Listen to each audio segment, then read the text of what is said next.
नमस्कार दोस्तों, जीएसलॉजी चैनल पर आपका हार्दिक स्वागत है। आज हमारे साथ रिंकी मैम हैं, जिनका एसीसीटी पर असिस्टेंट कमिश्नर यूपी पीसीएस 2024 में सिलेक्शन हुआ है।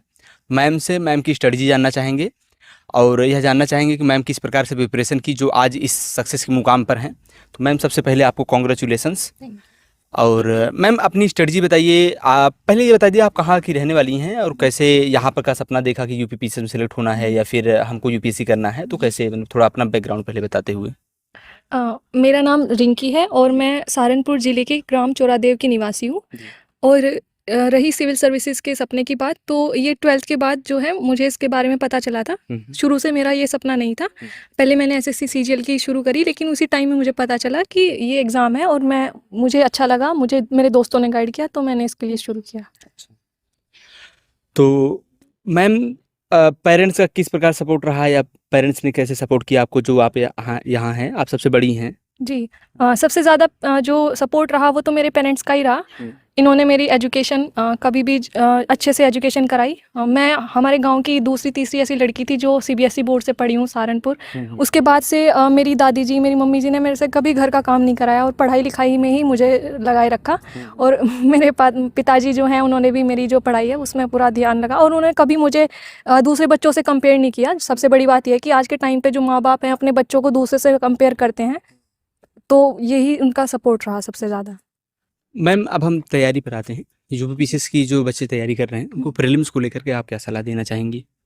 प्रीलिम्स के लिए मैं यही कहूँगी कि एक तो जो आपके बेसिक सब्जेक्ट्स हैं और बेसिक कॉन्सेप्ट्स हैं उन्हें क्लियर करिए। जैसे अभी कुछ बच्चे क्या करते हैं, ल्यूसेंट और डायरेक्ट जो है घटना चक्र करके निकल जाता है, ऐसी बात नहीं है। लेकिन सिर्फ आपको प्रीलिम्स ही नहीं निकालना है ना, मेंस भी करना है। तो मैं यही कहूँगी कि जो अपने प्रीलिम्स के लिए आप पहले तो अपने जो बेसिक सब्जेक्ट्स की जो बुक्स हैं, जैसे लक्ष्मीकांत, स्पेक्ट्रम वगैरह, उनसे अपने बेसिक कॉन्सेप्ट्स क्लियर करिए।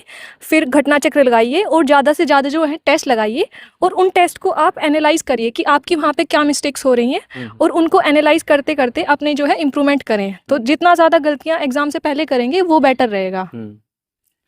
तो मैम, सीसेट के लिए कोई स्ट्रेटजी हो तो वो भी शेयर कर दीजिए। सी सेट के लिए तो एज सच इतनी स्ट्रेटेजी की नीड नहीं है, क्योंकि यहाँ का जो यूपी पीसीएस का सी सेट है वो इतना टफ नहीं है। तो उसके लिए आप ऐसा कर सकते हैं कि एक तो आप पीवाईक्यूज़ पे देखें, एक 2-3 पीवाईक्यू उठा लीजिए। उनको जब आप अटेम्प्ट करेंगे तो आपकी मिस्टेक्स पता चलेंगी कि आपकी हिंदी में या फिर कॉम्प्रिहेंशन में, मैथ्स में क्या मिस्टेक्स हैं। तो सी सेट के लिए आप ऐसा कर सकते हैं, अगर आपका ज़्यादा ही वीक है तो मैथ्स के जो कुछ सिंपल टॉपिक हैं, जैसे नंबर सिस्टम, एलसीएम वगैरह, उनको आप उनकी कुछ वीडियो देख के वो सिंपल टॉपिक्स आप पिकअप कर सकते हैं, क्योंकि एट द एंड आपको ये पास ही करना है। तो बस जो है इसको स्ट्रेटेजिकली स्मार्टली जो है क्वेश्चन चूज़ करें ताकि आप पास हो जाएं। सभी क्वेश्चन को अटेम्प्ट करने के पीछे नहीं भागना है इसमें। तो मैम, मेंस पे आते हैं। GS paper first, second, third, fourth या यूपी स्पेशल की आपकी क्या रणनीति रही? जीएस पेपर फर्स्ट पहले बताइए। जीएस पेपर फर्स्ट के लिए सबसे पहली बात तो जो आपके पास सिलेबस होना चाहिए, आपको पता होना चाहिए कि सिलेबस क्या है। सिलेबस के हर एक टॉपिक पे आपके नोट्स होने चाहिए। और वो नोट्स कैसे होंगे कि आपको पीवाईक्यूज़ देखने हैं, यूपी पीसीएस के भी और यूपीएससी के भी। अभी जैसे 2025 के पेपर में भी देखा गया है कि जो यूपी पीसीएस का जो ट्रेंड है वो थोड़ा ऊपर की ओर जा रहा है यूपीएससी की साइड। तो आपको दोनों को ही देख के करना है। तो अपने नोट्स ऐसे बनाने हैं। नोट्स बनाने का भी आपका है एक पर्टिकुलर तरीका होना चाहिए कि आप जैसे कोई भी टॉपिक है, जैसे population and settlement, boundaries and frontiers का आपकी बार क्वेश्चन भी आया था, तो पहले आप उसका इंट्रोडक्शन तैयार कर लीजिए। ज़रूरी नहीं कि वो डायरेक्ट क्वेश्चन इंट्रोडक्शन आपके काम आएगा, लेकिन वो आप तैयार करके रखिए। फिर उसको डिवाइड कीजिए कि ये इनके बीच में क्या डिफरेंसेस हैं, क्या हम ये अभी किस तरह से रिलेवेंट है। तो जितना ज़्यादा हो सके अपने जो नोट्स हैं उनको क्वेश्चन के हिसाब से बनाने की कोशिश कीजिए, वो आपको वहाँ पे हेल्प करेगा। और जितना ज़्यादा हो सके आपको आंसर राइटिंग की प्रैक्टिस करनी चाहिए। जीएस पेपर सेकंड और थर्ड, फोर्थ की भी स्ट्रेटजी बता दीजिए। थर्ड की और सेकंड की भी सेम स्ट्रेटेजी है। सारे जो टॉपिक्स हैं सिलेबस के, उनके आपके पास नोट्स होने चाहिए। करंट से लिंकेज जितना ज़्यादा हो सके, जैसे कि गवर्नर का क्वेश्चन आता है, तो अगर हम उसमें गवर्नर का इम्पार्शलिटी वाला जो क्वेश्चन आता है, तो अगर हम इसमें रिसेंट जो केस है डाल देंगे, तमिलनाडु वाला जो हुआ था, तो उससे इम्पैक्ट अच्छा होता है। तो GS 1, 2, 3 की तो सेम स्ट्रेटेजी है। GS 4 में क्या है कि हमें हमारी जो कॉन्सेप्ट है वो क्लियर होने चाहिए, टर्मिनोलॉजी का यूज़ होना चाहिए उसमें, और रेलेवेंट एग्जांपल्स होने चाहिए। जैसे जो हमारे ट्रेडिशनल एग्जांपल है, जैसे दुर्गा शक्ति नागपाल मैम, तो उन सब से अलग भी हमारे पास एग्जांपल होने चाहिए। तो वो हमारे जो पेपर को है थोड़ा डिफरेंट बनाएगा। जो पॉपुलर एग्जांपल हैं उनसे कुछ डिफरेंट एग्जांपल रहें तो जी। ताकि डिफरेंशिएट हो जाए काफ़ी। और डायग्राम वगैरह भी हम बना सकते हैं इसमें, जो GS4 है हमारा, और GS1 2 3 में भी हम डायग्राम का, जैसे कि मैप हो गया, उनका यूज़ कर सकते हैं। यूपी स्पेशल की क्या स्ट्रेटजी रही है मैम? जैसे कि मेरे पास थोड़ा टाइम कम था, क्योंकि मैंने मोस्ट ऑफ द जो नोट्स हैं अपने प्री के बाद ही बनाए थे, तो मेरी यही स्ट्रेटेजी रही थी कि मैं अपने लिमिटेड सोर्स रखूं। उसके लिए मैंने GS5 में जो है सात्विक श्रीवास्तव सर के जो नोट्स थे मेक IS पे, वो अवेलेबल थे, मैंने वहाँ से उनको बेस नोट्स बनाया, फिर प्रीवियस ईयर ट्रेंड एनालाइज करा, उसी हिसाब से जो है उनमें अपने अलग से नोट्स एडिशन किया। जैसे कि पॉलिसीज़ पूछी गई थी तो मैंने फिर और भी जो है इन्वेस्ट यूपी से जो है पॉलिसीज़ देखी, डेटा उठाया, उसमें एडिशन किया। और GS6 में मैंने घटना चक्र की जो मेंस की बुक आती है उसको बेस बनाया, फिर उससे अलग जो है अपने ऐड किए। जैसे कि कोई भी टॉपिक है हमारा सोशल फॉरेस्ट्री, एग्रो फॉरेस्ट्री, तो पहले हमने उसको देखा कि ये सोशल फॉरेस्ट्री क्या है, फिर उसके 3 पार्ट्स की, इसमें एग्रो फॉरेस्ट्री भी है, कम्युनिटी फॉरेस्ट्री, रूरल फॉरेस्ट्री। अब इंडिया जो यूपी है इसमें इसका क्या स्टेटस है, और यूपी में सोशल फॉरेस्ट्री के लिए क्या स्कीम्स लाई गई हैं, उसके क्या चैलेंजेस हैं, और क्या हम वे फॉरवर्ड कर सकते हैं। तो उस हिसाब से मैंने अपने नोट्स हैं वो डिवाइड करे थे, और उन पे करंट डेटा जो इकट्ठा किया था सबको इसी तरह से बनाने की कोशिश करी थी। तो मैम इंटरव्यू पर आते हैं, तो इंटरव्यू में कहीं आपने मॉक टेस्ट दिया था या फिर कैसे आप उसका प्रिपरेशन करी थी? जी, मैंने मॉक इंटरव्यू दिए थे, और मेरी जो पहले से ही स्ट्रेटेजी रही है, मेरी यही है कि मैं पहले अपने टेस्ट वगैरह देती हूँ, चाहे वो प्री हो, चाहे मेंस हो या इंटरव्यू। उसमें जो मेरी मिस्टेक्स आती हैं मैं उनको देखती हूँ, फिर अपने आप को इम्प्रूव करती हूँ। इंटरव्यू में भी मैंने ऐसे ही किया था। सबसे पहला मैंने मॉक जो दिया था वो बिना विदाउट प्रिपरेशन ऐसे ही दे दिया था। तो जहाँ पे मुझे फीडबैक मिला कि मुझे धीरे से बात करनी है, तो फिर उसके हिसाब से मैंने टोटल 8 मॉक्स दिए थे, 4 ऑनलाइन, 4 ऑफलाइन, और घर से ही मैंने प्रिपरेशन करी थी, कोई गाइडेंस प्रोग्राम नहीं लिया था।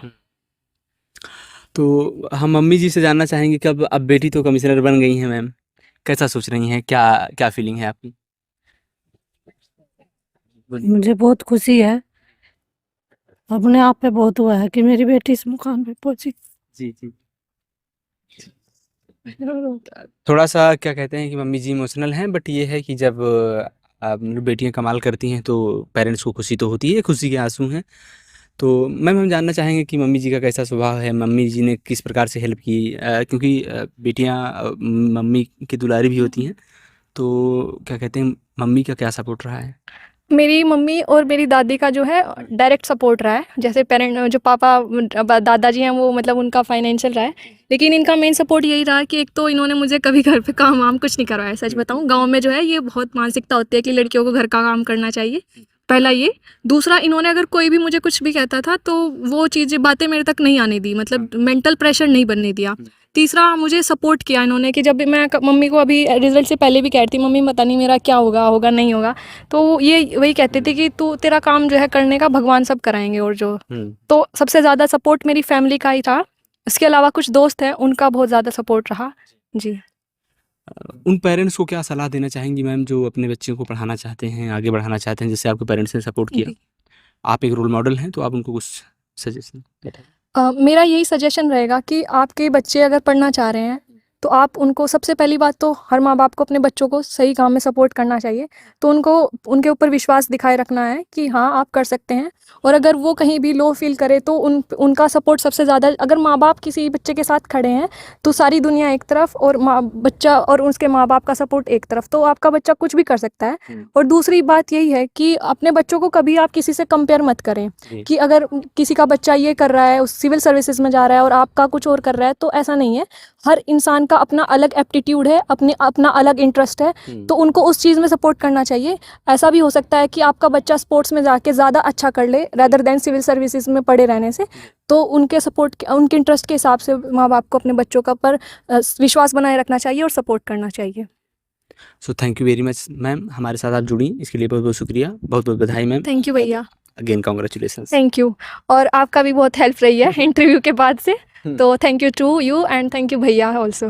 Thank you very much ma'am, thank you.